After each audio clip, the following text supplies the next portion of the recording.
তনিমা বেগম দাঁতে দাঁত চাপলেন, কটমট করে বললেন, বাবা মা চাচা চাচির সম্মুখে তোমার এসব কথা বলতে একটুকু লজ্জা করছে না তুর্য? নির্লজ্জ ছেলে একটা। তুর্য মুখ বাঁকালো, ভাবলেশীন ভাবে বলল, কষেটি বেগমের ছেলে তো, তাই লাজ লজ্জা একটু ছোটবেলা থেকেই কম আমার। তনিমা বেগম ছেলেকে চোখ রাঙালেন, শাসিয়ে বললেন, একদম আজে বাজে কথা বলবে না, বেয়াদব ছেলে। এত বছর বিদেশের মাটিতে থেকে লাজ লজ্জা ছোট বড় সব জ্ঞান কি গুলিয়ে খেয়ে ফেলেছ নাকি? তুর্য পাত্তা দিল না মায়ের কথায়। এগিয়ে গিয়ে সে পৃথার হাত চেপে ধরলো নিজের হাত দ্বারা, স্বাভাবিক কণ্ঠে বলল, রুমে চলো তো বউ, কতটা পথ জার্নি করে এসেছি, এখন তোমাকে নিয়ে আমার একটু বিশ্রাম নেওয়া প্রয়োজন। তুর্যের এহেন বেজাল কথায় হতবাক হলেন উপস্থিত সবাই। তনিমা বেগম বিস্ফোরিত দৃষ্টিতে তাকালেন ছেলের পানে, পরক্ষণেই নাকমুখ কুঁচকে বললেন, বেলাজ নির্লজ্জ ছেলে। এতক্ষণ কি বললাম তোমার কানে যায়নি? পৃথা তোমার সাথে তোমার রুমে থাকবে না, ওর জন্য আমি অন্য রুমের ব্যবস্থা করেছি, ও সেখানেই থাকবে। তুর্য তাকালো মায়ের পানে, নির্লিপ্ত কণ্ঠে বলল, আমি নির্লজ্জ হতে পারি মা, কিন্তু শরমহীন নই। তাই এখনও বউকে সবার সম্মুখে কোলে তুলে নিয়ে নিজের রুমে ঢুকে যাইনি। দয়া করে তুমিও আমাকে তেমন কিছু করতে উস্কে দিও না। তনিমা বেগম আর কিছু বলার ভাষা খুঁজে পেলেন না। এতক্ষণ ধরে তো কম বললেন না, তবুও তো তার বেজাল ছেলে কে শোনাতে পারলে তো কিছুই। তার এক কথা, বউয়ের থেকে আলাদা থাকবে না। এরপরই বা কি বলার থাকতে পারে? তুর্যের হয়তো লাজ লজ্জা নাও থাকতে পারে, কিন্তু তার তো আছে। তারপরও এতক্ষণ কম যুদ্ধ চালালেন না তিনি। তনিমা বেগমের ভাবনার মধ্যেই তুর্যের ছোট ভাই তারেক এগিয়ে এলো ভাইয়ের পানে। এতক্ষণ সে দাঁড়িয়েছিল এখানেই, গোল গোল চোখে দেখছিল পরিস্থিতি। কিন্তু ভাইয়ের শেষ কথাটাই আর দাঁড়িয়ে থাকতে পারল না তারেক। এগিয়ে এসে দাঁড়ালো তুর্যের মুখোমুখি, মাথা চুলকে প্রশ্ন করলো, নির্লজ্জ আর শরমহীন কি আলাদা ভাই? এই শব্দ দুইটার মধ্যে পার্থক্য কি? তুর্য সরু দৃষ্টিতে তাকালো ভাইয়ের পানে, ঠান্ডা কণ্ঠে বলল, নির্লজ্জ শব্দটা 4টা অক্ষর দ্বারা গঠিত এবং শব্দের শেষে যুক্তবর্ণের ব্যবহার রয়েছে। আর শরমহীন শব্দটা 5টা অক্ষর দ্বারা গঠিত এবং পুরো শব্দটাতে কোনো যুক্তবর্ণ নেই। ভাইয়ের কথা শুনে ভ্যাবাচাকা খেয়ে গেল তারেক। পৃথার থেকে বছরে খানিক বড় হবে সে। এবারে এইচএসসি পরীক্ষা দিয়েছে ছেলেটা। শ্রেণীতেও মেধাবী হিসেবে বেশ নামডাক আছে তার, কিন্তু এত পড়াশোনা এবং এত বইয়ের মধ্যেও নির্লজ্জ আর শরমহীন শব্দের এমন কোনো পদার্থ কখনো খুঁজে পায়নি। ছেলেটা গভীর চিন্তায় নিমগ্ন হলো। এতদিন তার পড়াশোনায় ভুল ছিল নাকি? তার বিলেত পাশ করা ভাই ভুল বলছে? তুর্য এর মধ্যে পৃথার হাত ধরে টানতে লাগলো, আবার বলল, রুমে চলো বউ। পৃথা হাঁসফাঁস করছে, লজ্জা লাগছে তার। তাহমিনা বেগম এত করে বললেন দুজনের আলাদা রুমে থাকার কথা, সেখানে কিভাবে সে ড্যাং ড্যাং করে তুর্যের রুমে গিয়ে থাকবে? তাছাড়া তুর্যকে চিনবেই বা কয়দিনে সে? যতই বিয়ে হোক, এইভাবে হঠাৎ করে এক পুরুষের সাথে এক কক্ষে একসাথে থাকতে যে কোনো মেয়েরই ইতস্তত লাগবে। তার উপর যদি হয় আবারও আলাদা রুম থেকে নিয়ে এত ঘটনা। পৃথা ঠায় দাঁড়িয়ে রইল। তুর্যের টানাটানিকে উপেক্ষা করে এক পাও এগোল না সে। তুর্যের হৃদয় কুঁচকে এলো, তীক্ষ্ণ কণ্ঠে সে পৃথাকে বলল, তুমি আমার সাথে আমার রুমে যাবে, নাকি আমি এবার সত্যি সত্যি কোলে নিব তোমায়? পৃথা শিউরে উঠল। সে বেশ জানি এই পুরুষ বিদেশ ফেরত নির্লজ্জ। তার কথা অমান্য করলে যখন বলেছে কোলে নিবে, তখন সে কথা তুর্য রাখবে। স্থান কাল পাত্র কোনো কিছুই বিবেচনা করবে না। পৃথা আর চোখে একবার তাকালো উপস্থিত সবার পানে। এতগুলা মানুষের মধ্যে কোলে নিলে তাকে হয়তো আরো বিশ্রী একটা পরিস্থিতিতে পড়তে হবে। প্রথম দিন শ্বশুরবাড়িতে ঢুকেই মান ইজ্জতের দফারফা হয়ে যাবে নির্ঘাত। তার থেকে এই মুহূর্তে তুর্যের কথা শোনাই শ্রেয় বলে মনে হলো পৃথার। মেয়েটা তুর্যের পিছু পিছু পা বাড়ালো। তুর্যের ওষ্ঠে বিশ্বজয়ের হাসি ফুটে উঠল। সে পৃথার এক হাত বদল দাবা করে তাকালো মায়ের পানে, ওষ্ঠে হাসি বজায় রেখেই বলল, দোয়া করো মা, বিশাল এক যুদ্ধ শেষে তোমার ছেলে তার বউকে নিয়ে রুমে যাচ্ছে। তাহমিনা বেগম তেতে উঠলেন, তুর্যের পানে তেড়ে গিয়ে বললেন, হতচ্ছাড়া, দাঁড়া তুই। এক চড়ে তোর হাসি আমি বের করে দিচ্ছি বেয়াদব। মায়ের কথা শুনে তুর্য নিজের পায়ের গতি বাড়ালো। বলা তো যায় না কখন এসে পেছন থেকে তার বউকে টেনে ধরে। ব্যস্ত হয়ে ছেলেটা পৃথাকে নিয়ে কেটে পড়ল। দ্রুত নিজের কক্ষে ঢুকে ঠাস করে দরজাটাই আটকে দিল। তাহমিনা বেগম গর্জে উঠলেন আরো। ছেলের সাথে না পেরে তাকালেন স্বামীর পানে, ঝাঁঝালো কণ্ঠে বললেন, দেখলে দেখলে তোমার কীর্তিকলাপ। মোজাম্মেল হক এগিয়ে এলেন স্ত্রীর পানে, তাকে সান্ত্বনা দিয়ে বললেন, আহা, রাগ করে না তাহমিনা। অতিরিক্ত রাগ তোমার শরীরের পক্ষে ভালো না, প্রেশার ফল করতে পারে। তাহমিনা বেগম অগ্নিদৃষ্টিতে তাকালেন স্বামীর পানে, তাদের দাঁত চেপে বললেন, এই তোমার লাই পেয়ে পেয়ে ছেলেটা এরকম বকে গেছে। যেমন বাপ তার তেমন ছেলে। মোজাম্মেল হক মনে মনে ভেঙচি কাটলেন, চিৎকার করে বলতে চাইলেন, ওখানে যেমন বাপ তেমন তার ছেলে হবে না? হবে যেমন মা তেমন ছেলে। এই ছেলে মোটেও আমার মতন হয়নি, হয়েছে একদম তোমার মতো, যেমন মায়ের কার্বন কপি। মনে মনে এত কথা বললেও মুখে কিছু বলতে পারলেন না মোজাম্মেল হক। পুরুষ মানুষ, বাইরে যতই বাঘ হোক না কেন, স্ত্রীর সম্মুখে তারা সর্বদাই বিড়াল। মোজাম্মেল হকও তার ব্যতিক্রম নন। বাইরে কত বড় ব্যবসা সামলায়, বড় বড় জনমানবের সাথে ওঠা বসা তার, অথচ বাড়িতে বউয়ের সম্মুখে কষ্টে কথা বের হতে চায় না। তার উপর এখন তার বউ যে পরিমাণ রেগে আছে, তাতে কিছু বললে ছেলেকে রেখে তাকেই গরম তেলে ভাজা শুরু করবে। মোজাম্মেল হক মনের কথা মনেই চেপে রাখলেন, ব্যস্ত হলেন স্ত্রীকে শান্ত করতে। কক্ষে ঢুকেই হাঁপাতে লাগলো তুর্য, যেন কত বড় লড়াই করে ফিরেছে সে। কিঞ্চিত সময় নিয়ে নিজেকে ঠান্ডা করলো ছেলেটা, অতঃপর স্বাভাবিক কণ্ঠে পৃথাকে বলল, যাও এসো এসো তাড়াতাড়ি। পৃথা শুনলো তুর্যের কথা, কিন্তু গেল না ফ্রেশ হতে। দাঁড়িয়ে দাঁড়িয়ে উসকুস করছে মেয়েটা। তখন পরিবারের ওপরে অভিমান করে এক কাপড়ে বাড়ি থেকে বেরিয়ে এসেছে পৃথা। মোবাইলটা পর্যন্ত আনা হয়নি। এই শাড়ি ছেড়ে ফ্রেশ হয়ে একটু কোমল পোশাক তো তারও পরতে ইচ্ছে করছে, কিন্তু শাড়ি ছেড়ে পরবে কি? কিছুই তো আনা হয়নি। মুখ ফুটে তুর্যকেও বলতে পারছে না কিছু, লোকটা আবার কি না কি মনে করবে। তাছাড়া এখনও অবধি ততটাও তুর্যের সাথে ফ্রি নন সে। সাধারণত কিছু বলতে গেলেও অস্বস্তি লাগে। পৃথাকে ফ্রেশ হতে যেতে না দেখে তার পানে তাকালো তুর্য।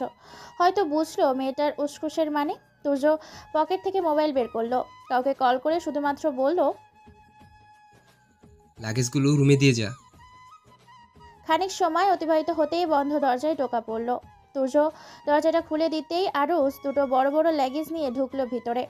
লাগেজ দুটো নিয়েই নিঃশব্দে আবার বেরিয়ে গেল। তুর্য একটা লাগেজ এগিয়ে দিল পৃথার পানে, ঠান্ডা কণ্ঠে বলল, এখানে তোমার জামা কাপড় পেয়ে যাবে, তাড়াতাড়ি ফ্রেশ হয়ে নাও। পৃথা অবাক হলো, এই লোক তার জামা কাপড় কখন আনলো? আর তুর্য জামা কাপড় চাইলেই যে তার পরিবার লাগেজ ভরে দিয়ে দিবে তেমনটাও তো নয়। পৃথা অবাক হয়ে খুললো লাগেজটা, সাথে সাথেই চমকে উঠল। এগুলো তার আগের কোনো জামা কাপড় নয়, সব নতুন। শাড়ি, থ্রি পিস, প্লাজো, টি শার্টে ভরপুর লাগেজটা। পৃথা বিস্ফোরিত দৃষ্টিতে তাকালো তুর্যের পানে, কণ্ঠে অবাকতায় রেশ নিয়ে বলল, এইসব আপনি কোথায় পেলেন? তুর্য হাসলো, মোহনীয় কণ্ঠে বলল, তোমার জন্য কিনেছি। পৃথা কিছু বলার ভাষাই পেল না। কেমন যেন ভালো লাগলো তার বিষয়টা। এক দৃষ্টিতে চেয়ে রইল তুর্যের পানে। তুর্য দুষ্টু হাসলো, পৃথার পানে একটু এগিয়ে বলল, তোমারই বর, সারা দিন রাত দেখতে পারবে। আপাতত ফ্রেশ হয়ে এসো। পৃথা লজ্জা পেল, ছট করে মাথাটা নুয়ে ফেললো সে। লাগেজ থেকে একটা থ্রি পিস নিয়ে ব্যস্ত হয়ে ঢুকে গেল ওয়াশরুমে। খানিক সময় নিয়ে একদম গোসল সেরে বেরিয়ে এলো পৃথা। তুর্য ততক্ষণে বাড়ির অন্য ওয়াশরুম থেকে গোসল টোসল সেরে খাবার নিয়ে আবার নিজের কক্ষে ফিরে এলো। দরজাটা খুলে ভেতরে ঢুকতেই থমকে গেল ছেলেটা। এই কী রূপ পৃথার! গোসল সেরে মাথায় তোয়ালে পেঁচিয়ে মেয়েটা মুখটাও ভীষণ স্নিগ্ধ লাগছে। চোখ মুখ এখনো মুক্ত দানার নাই ছিটে ফোটা পানির দেখা মিলেছে। তুর্যের কেমন ঘোর লেগে যাচ্ছে, ইচ্ছে করছে একটু ছুঁয়ে দিতে। গোসলের পর কোনো নারীকে এতটা স্নিগ্ধ লাগতে পারে আগে জানা ছিল না তুর্যের। যদি জানা থাকতো তবে ওই বিদেশের মাটিতে এতগুলো বছর সে পড়ে থাকতো না। পড়াশুনো চাঙ্গে তুলে দিয়ে ঠিক ছুটে আসতো বউয়ের কাছে। তুর্যের ঘোরের মধ্যেই তার পানে এগিয়ে এলো পৃথা, ইতস্তত করে বলল, আপনি ফ্রেশ হয়েছেন? তুর্যের ঘোর কাটলো, পৃথার পানে এক পলক তাকিয়ে বলল, হুম। থ থমকালো তুর্য। একটু এগিয়ে তার হাতে ধরে রাখা খাবারগুলো টেবিলের ওপর রেখে বলল, খেতে এসো তাড়াতাড়ি। পৃথার খিদে পেয়েছিল এমনিও, খাবার দেখে খিদে যেন আরও বেড়ে গেল।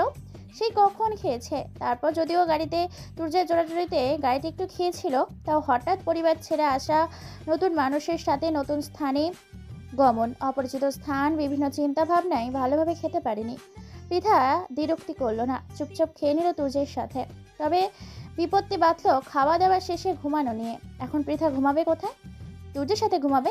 কখনো না। একে তো অপরিচিত এক পুরুষের সাথে এক বিছানায়, ভাবতেই শরীর শিউরে উঠছে পৃথার, বুকের ভেতর হাঁসফাঁস অনুভব হচ্ছে। তার উপর তুর্য তাকে 7 বছর আগে বিয়ের আসরে ত্যাগ করেছিল। ওই বিয়েটা যেমন তুর্যের কোনো দোষ ছিল না, তেমনি পৃথারও কোনো দোষ ছিল না। তাহলে তাকে কেন শাস্তি পেতে হয়েছিল? মানুষ কেন তাকে নিয়ে বাজে মন্তব্য করেছিল? শুধুমাত্র তুর্যে ছেড়ে যাওয়ার জন্য। পৃথা চোখ ঘুরিয়ে দেখলো কক্ষের চারিদিকে, বিছানা ছাড়াও সোফা রয়েছে কক্ষে। আচ্ছা, এখন সে কি বাংলা সিনেমার মতো সোফায় ঘুমাবে? আর তুর্য বিছানায়? পৃথার হৃদয় তীব্র বিরোধিতা করলো। তার এই ভাবনায় সে কেন সোফায় ঘুমাবে? সোফায় ঘুমালে তুর্য ঘুমাবে। তামিনা বেগম তো বলেছিলেন আলাদা কক্ষে থাকার জন্য। আলাদা থাকলে আর এত ঝামেলা হতো না। এখন দুজনেই 2 কক্ষে বিছানায় ঘুমাতে পারতো। পৃথার ভাবনার মধ্যেই তুর্য বেশ আটসাত বেঁধে বসলো বিছানায়। সাথে সাথে পৃথা চেঁচিয়ে উঠল, ঝাঁঝালো কণ্ঠে বলল, সাবধান, বিছানায় আমার পাশে আসার চেষ্টাও করবেন না। 7 বছর আমাকে ছেড়েছিলেন না? এখন আরও 7 বছর আমাকে ছেড়ে থাকার প্রস্তুতি নিন। তুর্য যেন আকাশ থেকে মাত্র টুপ করলে পড়ল ধমনীর বুকে। বিস্ফোরিত নয়নে তাকালো তার মুরগির বাচ্চার মতো বউটার দিকে। এসব কি বলছে পৃথা? বিছানায় আসতে পারবে না? আরও 7 বছর বউ ছেড়ে দূরে থাকতে হবে? তুর্যের মাথা চক্কর দিয়ে উঠল। পরক্ষণে সে নিজের হাত উছিয়ে হাতের করগুলো এক এক করে গুনতে শুরু করলো। এখন যদি তুর্যের বয়স 27 বছর হয়, তবে 7 বছর পর কত হবে? এক এক করে গুনল। 28, 29, 30, 31, 32, 33, 34। তুর্যের চোখগুলো বড় বড় হয়ে গেল। 7 বছর পর তার বয়স 34 হবে। তুর্য তাকালো বউয়ের পানে, চোখ বড় বড় রেখেই শুধালো, তুমি কি আমাকে আমার বাচ্চাদের থেকে আব্বা ডাক শোনানোর বদলে দাদা ডাক শোনানোর পরিকল্পনা করছো বউ? পৃথা ভরকালো। এ পুরুষ এসব কি বলছে? এখনো অবধি বিয়েটাই ঠিকঠাকভাবে মানা হলো না, এর মধ্যে বাচ্চা কাচ্চা কোত্থেকে এলো? বেলাজ বেশরম পুরুষ কোথাকার! কত দূর অবধি চিন্তা করে ফেলেছে, ভাবতে শিউরে উঠল মেয়েটা। পৃথা কটমট করে তাকালো তুর্যের পানে, দাঁতে দাঁত চেপে বলল, আপনি বিছানা থেকে উঠুন তাড়াতাড়ি, এখানে আমি একাই ঘুমাবো। তুর্য বিছানা ছেড়ে উঠল না, বরং সরু দৃষ্টিতে তাকালো পৃথার পানে, কপাল কুঁচকে শুধালো, তাহলে আমি কোথায় ঘুমাবো? পৃথা নিজের ডান হাত উঁচালো, এক আঙুল দিয়ে ইশারা করলো সোফার পানে, অতঃপর পরিষ্কার কণ্ঠে বলল, সোফায়। তুর্য ডানে বামে মাথা ঝাঁকিয়ে না বুঝলো তৎক্ষণাৎ জোরালো কণ্ঠে বলল, এত যুদ্র বিগ্রহ করে করে বউ এনেছি, আলাদা ঘুমানোর জন্য নাকি? আর সহ্য?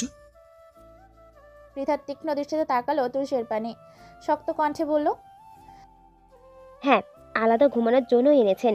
7 বছর তো খুব ছেড়ে থেকেছিলেন আমাকে, এখন আরও 7 বছর দূরে থাকবেন।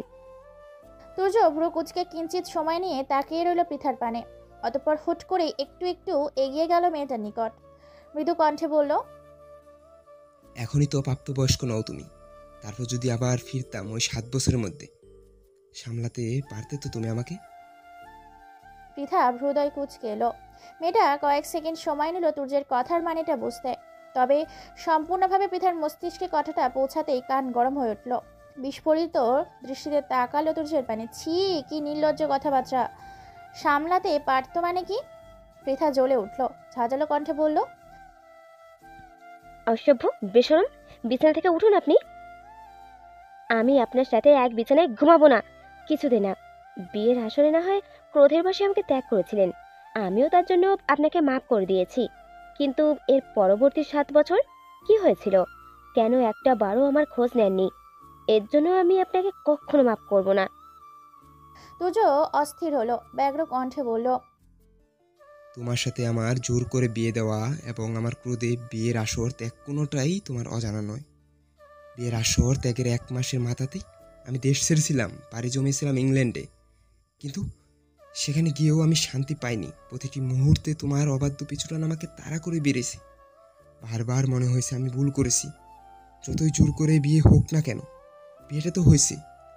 আবার তোমার আর আমার বয়সের পার্থক্য ভেবে বারবার পিছিয়ে গিয়েছি। বিশ্বাস করো, আমি তোমাকে অনেক বলার চেষ্টা করেছি, কিন্তু পারিনি। তোমাকে বলতে আমি অন্য মেয়েদের সান্নিধ্য পর্যন্ত যাওয়ার চেষ্টা করেছি, কিন্তু এইটুকু বলেই থামতে হলো তুর্যকে। পৃথা জ্বলে উঠল, ক্রোধিত কণ্ঠে বলল, আমাকে ভোলার জন্য আপনি অন্য মেয়েদের সান্নিধ্যে গিয়েছিলেন? লুচ্চা বেটা!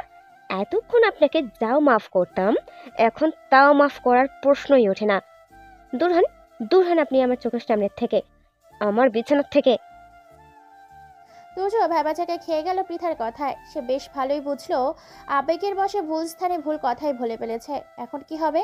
বউ যে তার রেগে গেছে ভীষণভাবে। আগে তো শুধুমাত্র বিছানা ছাড়ার কথা বলেছিল, এখন তো চোখের সামনে থেকে দূরে হতে বলছে। তুর্য ব্যস্ত হলো, পৃথাকে ঠান্ডা করতে বলল, কোনো মেয়েদের সান্নিধ্যে যাইনি তো আমি, শুধুমাত্র যাওয়ার চেষ্টা করেছিলাম। পৃথা ঠান্ডা হলো না, বরং দাঁতের দাঁত চেপে বলল। চেষ্টা তো করেছেন। থামলো পৃথা, তুর্যের পানে আঙুল তুলে বলল, এই এই আপনি এখানে বিছানায় কি করছেন? হ্যাঁ, বিছানায় কি করছেন? আপনাকে আমার সহ্য হচ্ছে না, ছাড়ুন বিছানা দ্রুত। তুর্য নিজের জালে নিজেই ফেসেছে। বেচারার এখন ইচ্ছে করছে নিজের চুলগুলো নিজে টেনে ছিঁড়ে ফেলতে। কি বলেছিল আবেগের বশে তাকে অন্য মেয়ের কথা বলতে?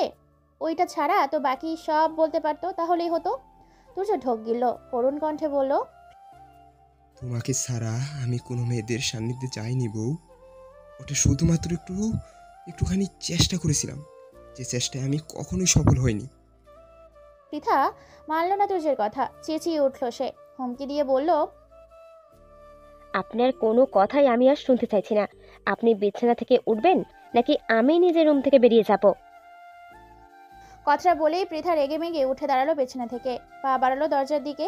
তুর্য ভরকালো, তড়িঘড়ি করে সে বিছানা থেকে উঠে দাঁড়ালো, ব্যস্ত হয়ে বলল, আমি উঠছি তো বিছানা ছেড়ে, সবাই যাচ্ছি আমি, তবুও তুমি বাইরে যেও না। পৃথা থমকে দাঁড়ালো। তুর্যের বানে একবার ধারালো দৃষ্টি নিক্ষেপ করে বিছানায় বসলো আবার। তুর্য স্বস্তির নিঃশ্বাস ফেললো এবারের মতো। যাক, বউ তো তবুও বাইরে যায়নি, রুমেই আছে। বাইরে গেলেই আবার আরেক ঝামেলা বাঁধত। এমনি তাদের আলাদা করার জন্য ঘসিটি বেগমের বংশধর তাহমিনা বেগম ওত পেতে রয়েছেন। তার উপর যদি শুনতেন পৃথাও তার সাথে থাকতে চায় না, তাহলে তো হয়েছেই। 7 বছরে আর সত্যি সত্যি বউয়ের মুখ দেখা লাগতো না। বাচ্চা কাচ্চা তো বহু দূরের ব্যাপার। এখন তবুও এক রুমে আছে দুইজন, আসবে যাবে দেখা হবে দুজন দুজনের সাথে। আর পৃথার রাগ, ওটাও খুব দ্রুত ভেঙে গুড়িয়ে দিবে তুর্য। কথাগুলো ভাবতে ভাবতে তুর্য তাকালো বইয়ের পানে। মেয়েটা ইতিমধ্যে শুয়েও পড়েছে। হতাশ হলো তুর্য, কি নিষ্ঠুর বউ তার। তাকে সোফায় ঘুমাতে দিয়ে বিছানা দখল করে কি আরামে ঘুমিয়ে পড়েছে। এর মনে কি একটুও দয়া মায়া নেই?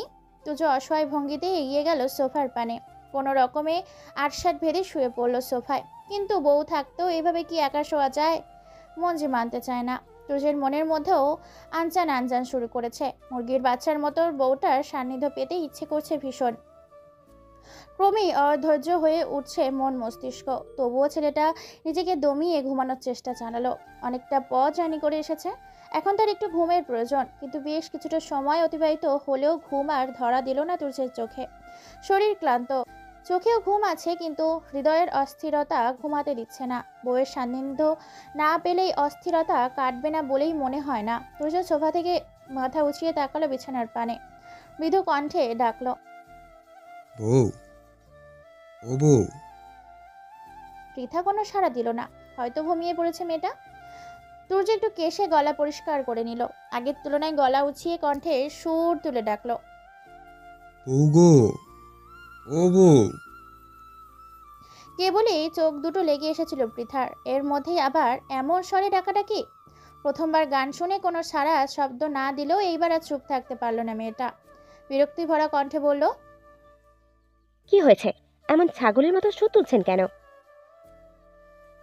পৃথা অপমান করলেও সেই অপমান বিন্দু পরিমাণ গায়ে লাগলো না তুর্যের। বইয়ের অপমান গায়ে লাগাবে, বাচ্চা কাচ্চা আর পয়দা হওয়ার সুযোগ পাবে না। তুর্য ভেঙচি কাটলো, ঠোঁট উল্টে দিয়ে বলল, এইটুকু ছোট সোফায় আমার এত বড় শরীরটা আটকাচ্ছে না বউ। থামলো তুর্য, পরপর নিজের পায়ের দিকে ইশারা করে বলল, পা দুটো বাইরে পড়ে আছে দেখো। পৃথা বিছানায় উঠে বসলো, কপালে ভাঁজ ফেলে তাকালো তুর্যের পানে, ভারী কণ্ঠে বলল। তো আমি কি করব? গলা খাকারি দিল তুর্য, আমতা আমতা করে বলল। আমাকে একটু বিছানায় নাও না। না। পৃথার কাট কাট কণ্ঠস্বর, তবে হাল ছাড়লো না তুর্য, মলিন কণ্ঠে বলল। সারাটা রাত কতটা পথ জার্নি করে এসেছি, শরীরটাও ক্লান্ত লাগছে ভীষণ। এখন যদি একটু ঠিকঠাকভাবে ঘুমাতে না পারি, যাক, কি আর করার। বউ যখন বিছানায় স্থান দিবে না, বাধ্য হয়ে সেখানেই থাকতে হবে। পৃথা এবার পূর্ণ দৃষ্টিতে তাকালো তুর্যের পানে। মায়া হলো মেয়েটার, যত যাই হোক না কেন এটা তুর্যের রুম, সেখানে তুর্য ঠিকঠাকভাবে ঘুমাতে পারবে না আর পৃথা আরামে ঘুমাবে, বিষয়টা মোটেও ভালো দেখায় না। যদিও পৃথার বেশ ইতস্তত লাগছে এইভাবে এক বিছানায় তুর্যের সাথে ঘুমাতে, কিন্তু উপায় তো নেই। এখন বাইরে গিয়ে আলাদা থাকার কথাও বলার ইচ্ছে না। নতুন বউ সে, লাজ লজ্জারও তো একটা ব্যাপার আছে না। চাইলেই কি শ্বশুর শাশুড়ির কাছে গিয়ে বলা যায় আমি আলাদা ঘুমাবো? তারাও বা কিভাবে? তাছাড়া তুর্য তার স্বামী, যতই মান অভিমান থাকুক না কেন সারা জীবন তার আলাদা থাকতে পারবে না, একসাথে একদিন না একদিন থাকতেই হবে। তাই এখন হোক আর তখন। ফোঁস করে একটা নিঃশ্বাস ছাড়ল পৃথা, অতঃপর বলল। বিছানায় আসুন। তুর্যের ওষ্ঠ প্রসারিত করে হাসলো। যাক, তার পরিকল্পনা কাজে দিয়েছে, বউ তাকে বিছানায় ডেকেছে, এর থেকে শান্তি আর আছে নাকি? তুর্যের আনন্দে গদগদ হয়ে বিছানায় গেল, সাথে সাথেই পৃথা একটা কোলবালিশ ফেলে দিল বিছানার মাঝ বরাবর। তুর্যের পানে তাকিয়ে কাটকাট কণ্ঠে বলল। আপনি এই কোলবালিশের ওপাশে ঘুমাবেন আর আমি এপাশে। ভুলেও এই কোলবালিশ সরিয়ে এপাশে আসার চেষ্টা করবেন না। মনে করবেন এটা ভারত আর চীনের বর্ডার। তুর্যের মুখখানা চুপসে গেল। কত আশা নিয়ে সে বিছানায় এসেছিল, আর শেষে কি হলো? তাদের মধ্যে বরাবর আগাছা হয়ে উদয় হলো এই কোলবালিশের। তুর্য হঠাৎ দৃষ্টিতে তাকালো পৃথার পানে, অসহায় কণ্ঠে বলল। এর নাম ভারত চীন বর্ডার না রেখে ভারত বাংলাদেশ বর্ডার রাখা যায় না বউ? ভারত বাংলাদেশ বর্ডার হলে মাঝে মধ্যে তাও 2-4 পয়সা ঘুষ দিয়েও বর্ডার পেরোনোর সম্ভাবনা থাকে, কিন্তু ভারত চীন বর্ডারে নো চান্স। সোজা গুলি করে খুলি উড়িয়ে দিবে।